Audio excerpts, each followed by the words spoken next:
Merhaba everyone and welcome to my channel. This is Maha and in today's podcast we will talk about language learning.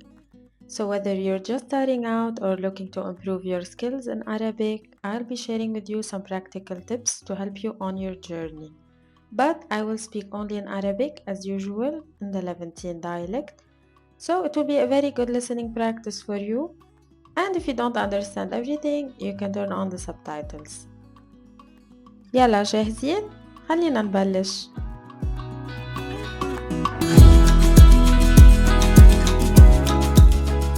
اليوم بدنا نحكي عن موضوع كتير حلو وكتير مهم، خاصة إذا كنتوا عم تتعلموا لغة جديدة. لازم تعرفوا كيف لازم تدرسوا وكل قديه لازم تدرسوا، يعني كل يوم، كل يومين، مرة بالأسبوع، كل قديه. ولازم تعرفوا كمان من وين لازم تبلشوا وشو لازم تعملوا لتقدروا تتعلموا مزبوط وبوقت مش كتير طويل. أنا رح أعطيكن شوية tips أكيد رح يساعدوكن لتقدروا تحكوا منيح بالعربي وتفهموا منيح لما تحكوا مع حدا. أول شي لازم يكون في عندكن هدف واضح. شو يعني؟ يعني انتو لازم تسألوا حالكن سؤال: أنا ليش عم بتعلم عربي؟ ليش بدي أتعلم أحكي وأفهم بالعربي؟ بدي سافر على بلد عربي واشتغل بشركة عربية، أو عندي كتير أصحاب يمكن عرب وبدي أحكي معهم وأفهم شو عم يحكوا بالعربي، أو بدي أتجوز شخص عربي ولازم أتعلم اللغة العربية لأحكي معه ومع عيلته. وأنا كمان في عندي تلاميذ عم يتعلموا عربي لأنه هن أصلٌ عربي، يعني في حدا من أهلٌ أمٌ أو بيٌ من لبنان وهن بيحبوا يتعلموا هيدي اللغة لأنه هن نصٌ لبناني وبيحبوا يحكوا كمان مع قرايبٌ بالعيلة بالعربي.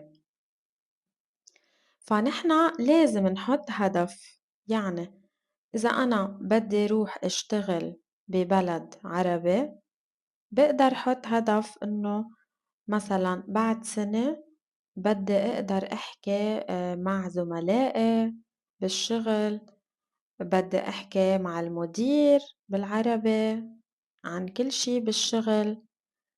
فأنا لازم حط هدف، لازم حط هدف قدامي، ولما أحط هدف قدامي بعرف شو لازم أدرس. يعني يمكن أتعلم أول شي الكلمات يلي منقولها كل يوم، وبنفس الوقت أتعلم كلمات بنستعملها كتير بالشغل أو بالشركة. فهيدي هي الفكرة. عشان هيك دايما لازم يكون في عنا هدف ولازم نشتغل على هيدا الهدف شوي كل يوم. تاني شي، لما نتعلم عربي أو أي لغة جديدة لازم ندرس شوي كل يوم وما لازم نوقف. يعني إذا أنا مشغولة كتير وما عندي كتير وقت بقدر أدرس 10 دقايق أو 15 دقيقة، يعني ربع ساعة كل يوم، أحسن من ولا شي. وبقدر أقرأ شي بالعربي، بقدر أقرأ النوتس يعني يلي أنا عم بكتبن بالدرس، بقدر أسمع شي غنية، أو حتى بقدر أحكي مع حدا بالعربي. إذا أنا عم بشتغل كل يوم شوي على حالي وعم بتعلم كل يوم شي جديد، أكيد بيوم من الأيام رح أوصل لهدفي ورح أقدر أحكي وأفهم عربي أحسن وأحسن. تالت شي المحتوى، يعني أنا من وين لازم أدرس عربي؟ من وين؟ لازم أدرس من اليوتيوب أو لازم أدرس من الابليكيشنز أو لازم أدرس من الكتب. في كتير شغلات هلأ أونلاين، وفي شغلات ببلاش يعني بدون مصاري، وفي شغلات بمصاري يعني مش ببلاش. هلأ أنا بالنسبة لإلي اليوتيوب كتير حلو، عن جد كتير منيح، ونحنا فينا نتعلم اشيا كتير كتير على اليوتيوب وببلاش. بس الابليكيشنز أنا مش كتير بحبن وما بحسن كتير بيساعدونا، فالأحسن إنه نحنا نحكي مع حدا بالعربي بدل ما نخسر وقت على الابليكيشن. فالأحسن إنه نحكي أو نسمع شي بالعربي بهيدا الوقت، هيك أنا بفضّل. وأكيد إذا أنتو already عم تدرسوا من زمان وبتفهموا كتير منيح وبتحكوا كتير منيح بالعربي، فيكن تشتروا كمان كتب أونلاين، أكيد كتب لتعليم العربي باللهجة اللبنانية مش بالفصحى، وفي كتير كتب ومش كتير غالية. وإذا أنتو حسيتوا إنه العربي كتير صعب وما عم تقدروا تدرسوا لحالكن، فأحسن شي إنه تشوفوا أستاذ أو معلمة لا يساعدوكن بالعربي.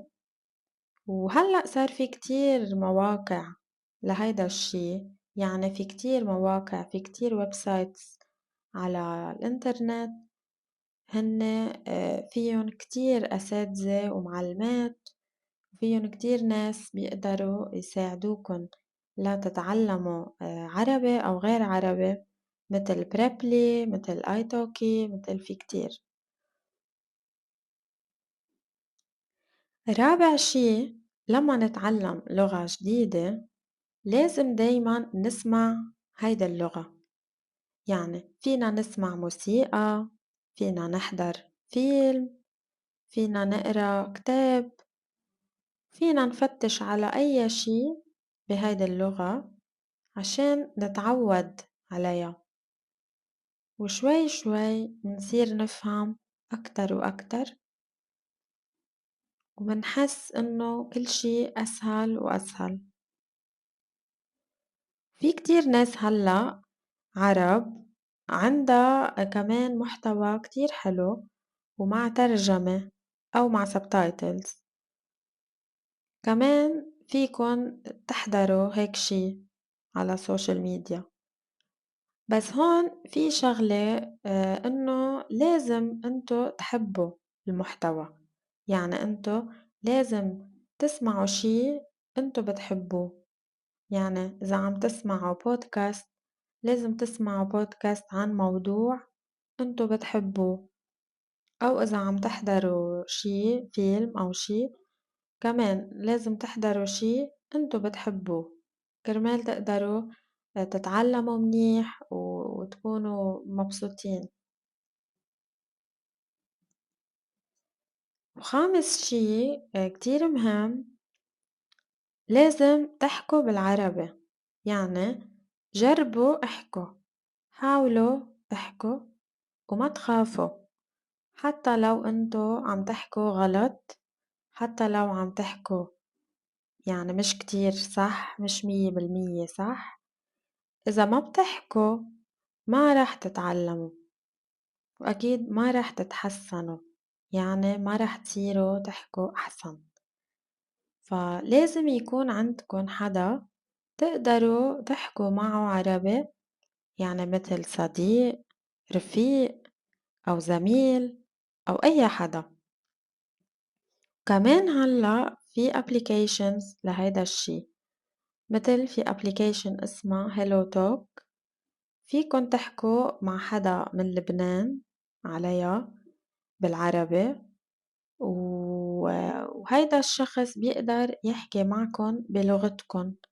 يعني إذا هو بده يتعلم إنجليش بيحكي معكن بالإنجليش، وإنتو عم تتعلموا عربي تحكوا معه بالعربي، وهيك إنتو بتساعدوا بعض. يعني إذا دايماً عم تحاولوا تحكوا بالعربي شوي شوي بيصير عندكن ثقة أكتر بحالكن، وشوي شوي بتصيروا تحكوا صح بدون أغلاط. سادس شي، أكيد أحسن شي إنه لما نتعلم لغة جديدة لازم نبلش نتعلم كلمات منستعملها كل يوم، يعني منقولها كل يوم بحياتنا، بالبيت، بالشغل، بالتاكسي، بالكافيه. مدل مثلا كيف لازم نسلم، أوكي، أو كيف لازم نطلب بالكافيه، أو كيف لازم نسأل شي سؤال، مثلا إذا بدنا نسأل عن تواليت أو عن أي شي، وهيك أشياء. سابع شي الكتابة.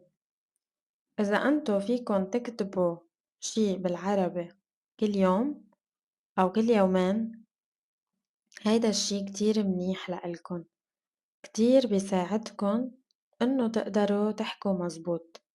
لأنه لما تكتبوا انتو معكن وقت تفكروا منيح شو لازم تكتبوا، كيف لازم تكتبوا، ومعكن وقت انه تختاروا الكلمة المزبوطة. وكمان إذا بتكتبوا كل يوم فيكن بعد فترة، يعني بعد وقت، ترجعوا لورا وتشوفوا انتو كيف كنتوا تكتبوا وكيف هلأ عم تكتبوا. يعني انتو وين كنتوا وهلأ وين صرتوا. فيكن تشوفوا البروجرس، يعني يلي عم تعملوه مع الوقت، وهيدا الشي أكيد رح يعطيكن motivation أكتر لتكملوا درس وما توقفوا. ليش؟ لأنه لما نتعلم لغة جديدة يعني هيدا مشوار كتير طويل، وما لازم نوقف ولازم نصبر. شو يعني نصبر؟ هلأ بدنا نحكي عن آخر شي، تامن شي أو تب رقم 8. الصبر يعني مثلا لازم تعرفوا إنه اللغات كتير بدها وقت، ونحنا ما فينا نتعلم لغة بيوم أو بيومين، وخاصة إذا مش عايشين ببلد بيحكي بهيدي اللغة، وكتير صعبة إنه نعمل progress، يعني إنه نتقدم لقدام، مش سهلة. فأنتو ما لازم توقفوا، ودايما لازم تقولوا لحالكن إنه شوي شوي منوصل، وإذا اشتغلنا على حالنا step by step أكيد رح نوصل لهدفنا بيوم من الأيام. وهيدا كان كل شي لليوم. خبرونا انتو عن تجربتكن بالدرس بالعربي. إذا عندكن أي سؤال أكيد اكتبولي بالكومنتس. يلا بدكن شي؟ شوفكن مرة الجاي. مع السلامة.